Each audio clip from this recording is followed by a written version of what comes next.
Hello દોસ્તો, શું તમે પણ વારંવાર મુસાફરી કરવાના શોખીન છો? અને હા મિત્રો, તમે પણ NHIના રૂલ્સને તમે જાણતા ના હોય તો તમારા માટે એક ખાસ ખુશખબર લાવે છું કે હવે તમે NHI એટલે કે કોઈ પણ ટોલ ટેક્સ ઉપરથી નીકળો તો તમને 50% છૂટ એટલે કે વળતર મળશે. પણ એના માટે તમારે ખાસ ફાસ્ટેગ ઇસ્યુ કરાવવાની જરૂર છે. અને હા, તમે કોઈ પણ ફાસ્ટેગ એજન્ટ જોડે જઈને તમે ઇસ્યુ કરાવી શકો છો. જેમ કે તમે ટોલ ટેક્સ ઉપર જાઓ, તમને ટોલ ટેક્સ ઉપર તમને ફાસ્ટેગના એજન્ટ ગણાવવા મળે છે. જેમ કે અત્યારે ICICI bank, IDFC bank, HDFC bank એવી ઘણી બધી બેંકોના, જેમ કે પેટીએમ બેંક, એવી ઘણી બધી બેંકોના ફાસ્ટેગ ઇસ્યુ થાય છે. તો તમે ત્યાંથી પણ મેળવી શકો છો. પણ શું છે મિત્રો કે ફાસ્ટેગ એ ટોલ ટેક્સ ઉપરથી તમે લેવા જશો તો ત્યાં ઘણા બધા સ્કેમ ચાલી રહ્યા છે. જો ફાસ્ટેગ 300-400 રૂપિયાનું બનતું છે તો તમને ત્યાંના એજન્ટો તમને ટોલ ટેક્સ નજીક વાળીને તમે લેવાના જ છો એમ સમજીને તમને 500-600 રૂપિયામાં ભટકાવી દે છે.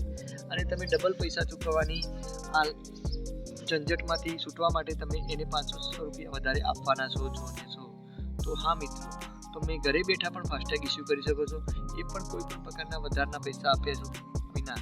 તો તમે તમારા ગૂગલ પે કે ફોન પે વાપરતા હો તો એમાંથી તમે ઓનલાઈન ફાસ્ટેગ તમે તમારા ઘરે મંગાવી શકો છો. એ પણ માત્ર 5 દિવસમાં તમારા ઘરે ઇસ્યુ થઈ જશે.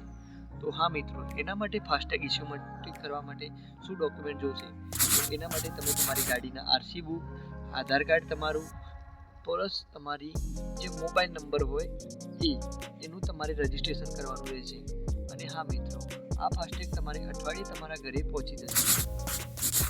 અને હા મિત્રો, તમને ખબર નહીં હોય કે તમે 24 hours મતલબ કે 24 કલાકમાં જો તમે એ ટોલ ટેક્સ ઉપરથી તમે પાછા નીકળો છો જ્યાં તમે પહેલાં ચૂકવણી કરીને ગયા છો, તો ત્યાંથી તમે જો કદાચ 100 રૂપિયાનો ટોલ ચૂક્યો હોય, મતલબ કે બિના ટોલ ટેક્સ 200 રૂપિયાનો ટોલ ટેક્સ થાય, અને જો તમે 50% 100 રૂપિયાનો ચૂક્યો હોય તો તમે 24 કલાકની અંદર પાછા આવો છો તો તમને એ ટોલ ટેક્સ માત્ર 50 રૂપિયામાં ફરી પાર કરી શકો છો.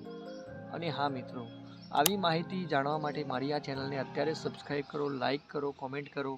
અને હા, આ રીલ, આ વિડીયો કે આ શોર્ટ જો તમારા ફ્રેન્ડ જે વધારે ટ્રાવેલ્સ કરતા હોય એમને આ મોકલી શકો છો. અને હા, આવા ને આવા વિડીયો જોવા માટે મારી ચેનલને ફટાફટ સબસ્ક્રાઈબ કરવાનું ભૂલતા નહીં. હર હર મહાદેવ, જય શ્રી રામ.